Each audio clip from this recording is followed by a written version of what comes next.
y equal to sine bracket में sine उसके साथ में रूट एक्स गिवन है, हमें इसको डिफरेंशिएट करना है विद रिस्पेक्ट टू x। बच्चों को सबसे ज्यादा दिक्कत ये आती है कि बच्चों को यही पता नहीं होता कि हमें इसको कितनी बार डिफरेंशिएट करना है। देखो एक फंक्शन ये गिवन है, हम एक ये सेकंड फंक्शन गिवन है, ये थर्ड फंक्शन गिवन है, हम इसको 3 बार डिफरेंशिएट करेंगे। तो ठीक है, तो हम ये देख लेते हैं एक बार कि डिफरेंशिएशन के चेन रूल में हम कितनी बार डिफरेंशिएट कर रहे होते हैं। ठीक है, देखो अगर हमें एक फंक्शन दे रखा है y equal to f of x, तो कितने फंक्शन है, केवल एक फंक्शन है, हम इसको एक बार डिफरेंशिएट करेंगे तो क्या लिखेंगे, इसको dy over dx is equal to f dash x लिखा जाएगा। सिंपल एग्जांपल बोल सकते हैं कि अगर हमें y is equal to sin x दे रखा है तो एक बार डिफरेंशिएट करेंगे। ठीक है, अगर हमें यहाँ पे ऐसे दे दिया, देखो अगर हमें फंक्शन f के इनसाइड में एक और फंक्शन दे रखा है, फंक्शन f बाहर लिखा हुआ है, उसके इनसाइड में इनपुट में एक फंक्शन और दे रखा है, हम सबसे पहले यहाँ पे ये चेक करेंगे फंक्शन कितने, दो फंक्शंस है, पहले f ऑफ x को डिफरेंशिएट करेंगे फिर g को डिफरेंशिएट करेंगे। देखो ऐसे लिखेंगे dy over dx is equal to पहले f डैश लिखेंगे g ऑफ x इनटू, अब हमने यहाँ पे g को कुछ भी नहीं करा है, g जो इनपुट में था वो एज इट इज है, अब इसके सेकंड टाइम में मल्टीप्लाई करेंगे,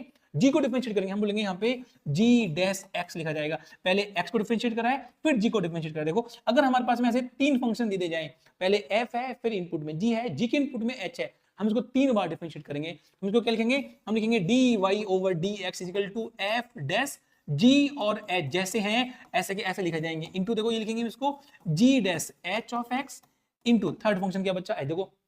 सबसे पहले f करा डिफरेंशिएट फिर g कराए, अब h को डिफरेंशिएट करेंगे, हम एक चेन बना लेते हैं ऐसे, सबसे पहले f को कराए फिर g करेंगे फिर h करेंगे। एक एग्जांपल चेक कर लेते हैं, देखो अगर हमारे पास में ये दे रखा है कि y equal to sine bracket में साइन और उसके ब्रैकेट में भी रूट x दे रखा है, कितने फंक्शन है, तीन फंक्शन है, फर्स्ट फंक्शन सेकंड फंक्शन